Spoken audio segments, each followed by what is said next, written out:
Hey there, everybody. Lewis Butler with Simpleray. Really appreciate you attending our webinar today, which is what happens after I decide to install solar.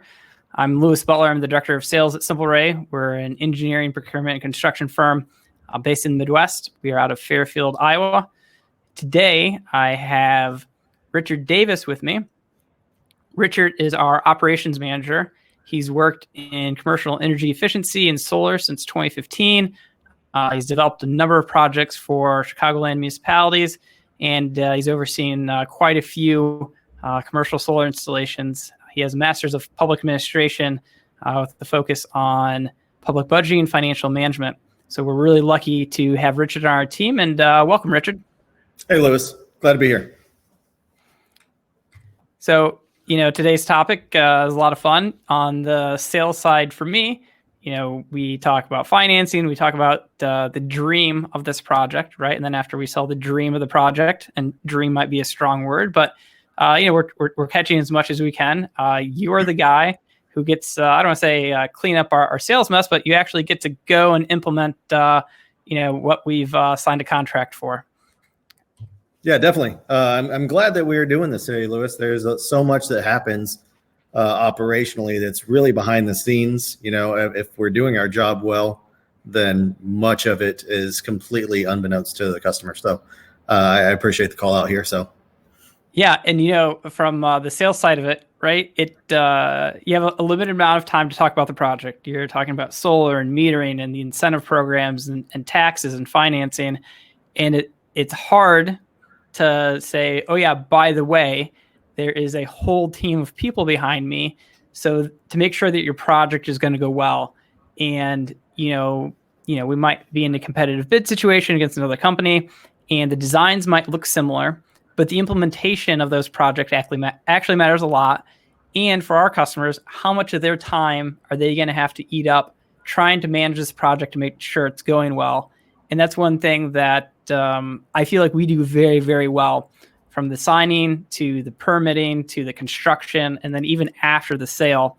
So I think it's just good to get some of these things on the record, and hopefully people who are looking at solar see this, and they see that there's more to it than just a pile of equipment, I guess. So I know how it works, but can you kind of talk me through who all is on your team and who is getting pulled into a project after I kind of ring the bell and say, hey guys, we got a project, we're going to go ahead and take this person through our process now on your side? Yeah, definitely. So as soon as that bell is rung, there is a formal handoff process from sales to the project management team, which is the face of operations, if you will. They're the primary point of contact for the customer. So they're the hub of knowledge. They're taking everything from our operations support team, engineering, our on-site crews, and they're going to boilerplate all of that and pass information on to the customer. So the customer really just sees that one person, gets all the information that they need, and we're able to move on from there. The project manager and operations team at Simpleray, we really kind of pride ourselves on understanding the process maybe a little bit better than some of our competitors. We're spread a little bit thin as far as the total geographic area that we cover, which gives us some fantastic insight that maybe other developers don't have. And we're able to kind of get through some hurdles a little bit more gracefully than some of our competitors might. Yeah, we were talking the other day about a few of these things, right? And so there's two things in what you said, which I think are interesting. The first one is that project manager. Mm-hmm. And, when we talk about the project, we're turnkey, right? We're going to send you the paperwork to sign, and then we're going to file everything. You send us a check, and it should just work. And so that project manager, having one person who,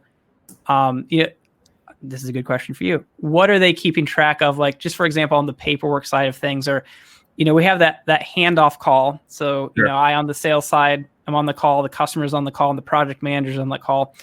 What's the purpose of that call? And then, what things really have to start what are the big milestones there that they're looking out for?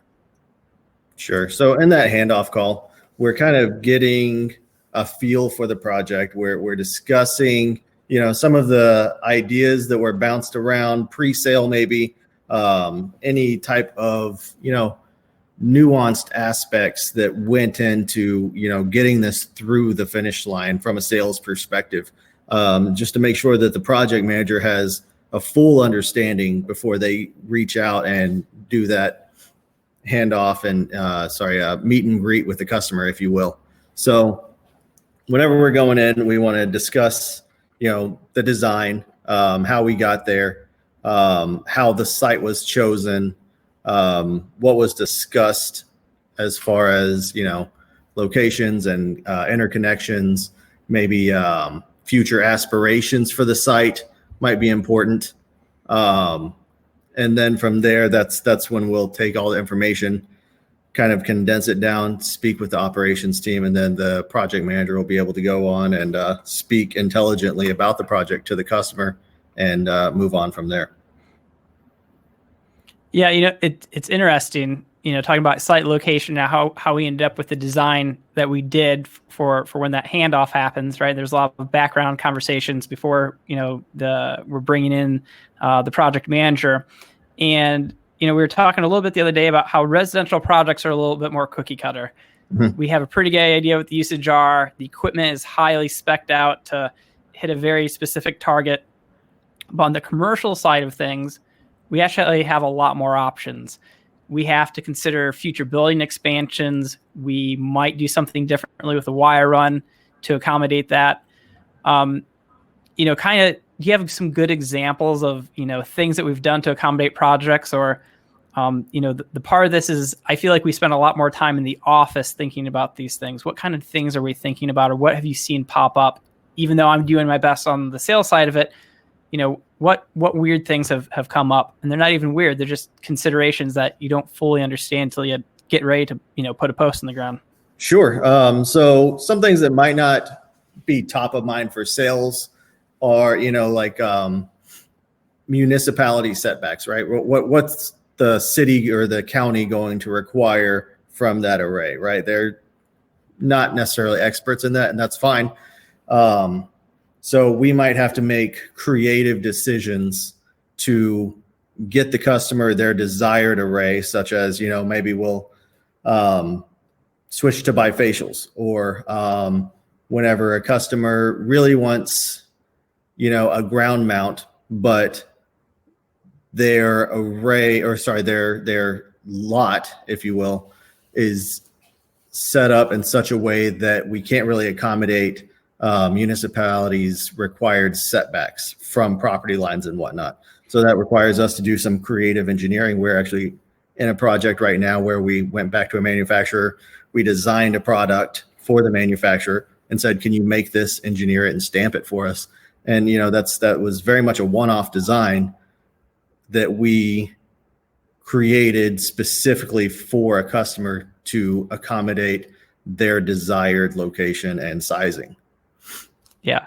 And, the sales team does try to catch everything, right? But sometimes there are things that are unbeknownst in the project to anybody, right? Sure. We might run into bedrock, it might be, shallower than anyone had expected, right? And then we're having a conversation with our racking company to see how we come up with a solution, or the engineering team. But even on the setbacks and some of the requirements from the municipality or whatever, the utility company, it's not always the case that they know exactly what they're asking of us. That's entirely it's for a lot of these places, particularly, maybe smaller, more rural municipalities, in many instances, we're the first developer to walk into their AHJ, or their authority having jurisdiction. Quite often, we're kind of going in and explaining to them, they might be looking at certain codes and trying to apply it to a solar array, and it really just doesn't apply, right? So we have to kind of educate them in those regards. Similar respects with some of the smaller utilities. They obviously might have been thinking about solar.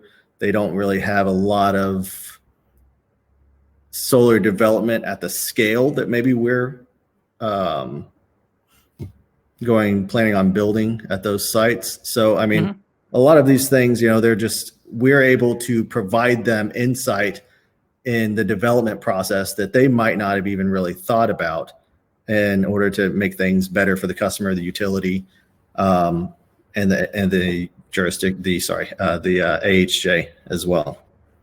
Yeah, and thinking about that, I've had it on the sales side where, we had a customer, they signed off on an array, they signed the contract, we went into this design process, and they said, oh yeah, by the way, we're thinking about bulldozing the building you guys originally put it on. We're going to be building 2 years from now.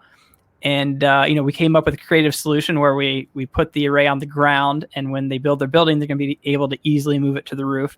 But some of that caused us to, have to go to a couple of city council meetings where it's educating, talking about the aesthetics, talking through some of the concerns. Then other cases, like you're talking about, it's not even an adversarial relationship. We're just as much working with the utility companies as we're working with our customers to get to a solution that is amenable to everybody. That's exactly true. I mean, we're trying to think of everything that we possibly can, right? So even in the event that maybe a utility maybe doesn't catch something, doesn't think about something, we're there at least as a bit of a safety net, right? Because, this is something that we do day in and day out at the scale that we're doing. And like I said, not a lot of the times, but there are times whenever, we're the first in there, and, they just need a little bit of handholding, a little bit of education, and oftentimes they're pretty appreciative, and it really helps us to build a relationship with the utilities that some other developers might not really have. Yeah, I think solving those problems in a good way is very positive. And, I don't think it is a question of if there are ever going to be issues in some of these larger projects on the C&I side. It's when and how you're going to deal with them. And that's probably one of the hardest things to express, right? We feel like we catch a lot on the front end, but it's our ability to adapt and actually get the project built, oftentimes without a change order, any surprises at the end of the day. That I think, at least on the sales side, makes us feel very confident. We can go out and widely proclaim that we're going to solve everyone's problems, and then, the problems, they just keep coming. So up on the screen here, I just have like some milestones, right? So you sign the contract.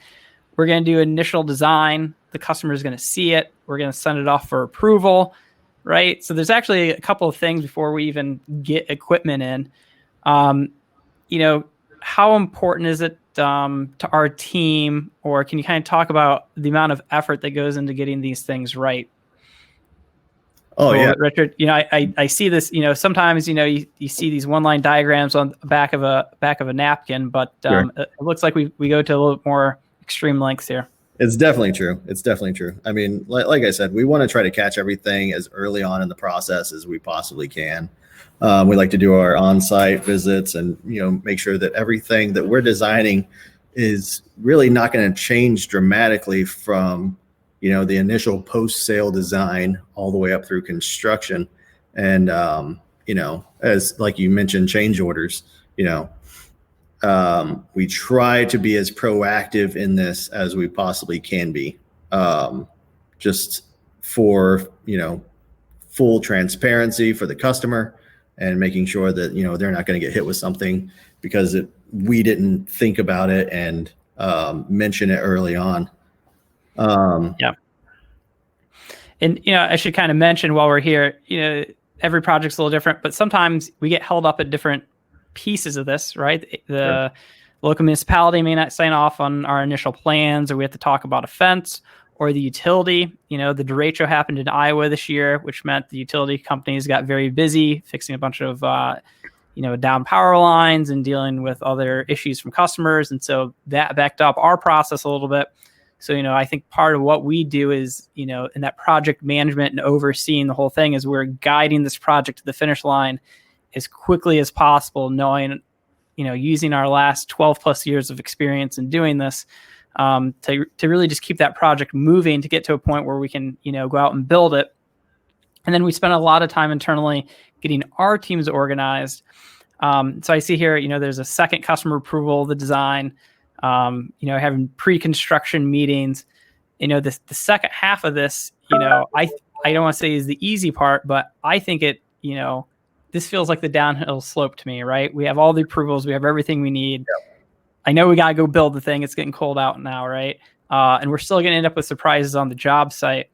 But we've already been talking for 15 minutes here, and we want to encourage people to ask questions. And I kind of want to start wrapping this up, and we're going to kick things over to Richard, and you can interact with him directly here. And get the sales guy out of the way. You just want to talk about the last 2 or 3 bullet points here, just like the on-site construction piece, what happens once we finish the project, and then this one hits home for me personally is what happens after that project gets turned on. We've seen some billing issues lately, where we had to kind of step in and start interacting with the various utility companies directly to get some billing straightened out on behalf of our customers. Yeah, definitely. So from the construction on, like you said, that is typically the most downhill part of it. It's should be easy sailing from that point. All the key players are informed. Customer is amped about getting their solar. We're getting on site. From there, once we get everything in, then, this is a very important part in my mind, is that just because the solar is there doesn't mean the job is done. So from there, we have a continued relationship with the customer. So we have our commissioning process, which can be very involved. Honestly, we've had commissioning that lasts for quite a while, only in that we are going into such detail with the customer, right? Making sure they feel completely confident in their new purchase. Some people might want to delve into it a little bit deeper than others, and in those instances, we're very happy to oblige. If they want to have, a full walkthrough of the array and, what should I be looking for? And, how would I know if there was an issue? We will provide all of that information to the customer. And that's the project manager walking them through that entire process. Yes, it's the project manager and the service team. So the service team is highly specialized in, helping the customer to understand the ins and outs of their project. Right. So we do include our service manager. He's got this down to a science, really, making sure the customer feels very, very confident by the time our install crew is off the site. And then, like you said, the billing process, it's sometimes a matter of educating the utilities and the suppliers. There are instances whenever they might not even realize that they offer, net billing. So yeah. We've had these people say, we don't offer that in your state. And, some developers, they might take that for what it is, right? And kind of leave it in the customer's hands and let them fight that battle, right? But we have the knowledge, we know what needs to happen, and we're in a position to really push hard and educate these suppliers and make things right, and then provide the customer with enough information so that they can, go back and make sure that they're made whole and everything is rectified on the back end for them. Yeah, this conversation's been a lot of fun for me because in sales world, everything is great. Solar is going to work. It's going to sit there. There's no moving parts. I got to say those things. I got to smile. There's tax credits. There's a lot that goes into this, right? And I think the post-sale side is probably one of the most important things. The utility company that you're talking about, or even can we schedule a shutdown on a weekend? It's all these little things that accumulate during a project that, in my opinion, can add friction. Or like even making sure the warranties of the manufacturers are honored and we're getting replacement parts in and we're communicating that with the customer, right? There's all these extra benefits that are built in, and you never know which one of those things could or will pop up, and it's not a line item when you look at the spec sheet when you're comparing a bunch of proposals. That's exactly. So I think with that, I'm talking a bunch. any final parting thoughts here, and then we'll open it up and let you get to some questions here. Yeah, I'm really looking forward to seeing what people have to ask about. Like I said, it's fun for me to kind of pull back the curtain a little bit and shine a little bit of light on the team. So, well, I'll sign off and say, on behalf of the sales team, we certainly appreciate all the work, as do our customers. And we'll go ahead and go to questions. Thanks, Richard. Yeah, thanks, Lewis.